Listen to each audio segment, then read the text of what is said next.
ছিল এক রাজ্য, নাম পুষ্পপুরী। এই রাজ্যটা ছিল ফুলে, সুবাসে আর আনন্দে ভরা। সেই রাজ্যের রাজা-রানীর একমাত্র মেয়ে মালতী, যার হাসিতে নাকি ফুটে উঠত ফুল। তার জন্মের সময় দেবতারা আশীর্বাদ দিয়েছিলেন, এই কন্যার হৃদয়ের দয়াতেই ফুটবে পৃথিবীর ফুল। মালতী বড় হতে লাগল, তার হাসিতে খুশি হতো সবাই। রাজপ্রাসাদে বসন্তের মতো রং ছড়িয়ে পড়ত তার উপস্থিতিতে। কিন্তু দূর দেশে এক জাদুকরী ছিল, নাম কালিপা। সে মালতীর সৌন্দর্য ও জনপ্রিয়তা দেখে হিংসায় জ্বলতে লাগল। একদিন সে বনের গভীরে জাদুমন্ত্র পড়ে বলল, এই রাজকন্যার হাসি আমি চুরি করব, যাতে সে কখনো খুশি না হতে পারে। পরদিন সকালে মালতী ঘুম থেকে উঠে দেখে তার মুখে হাসি নেই। যতই চেষ্টা করে সে হাসতে পারে না।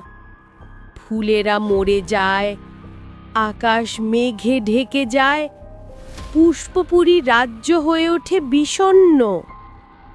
রাজা রাজকন্যাকে বাঁচাতে জাদুকর, ঋষি, চিকিৎসক সবাইকে ডাকে, কিন্তু কেউ কিছু করতে পারে না।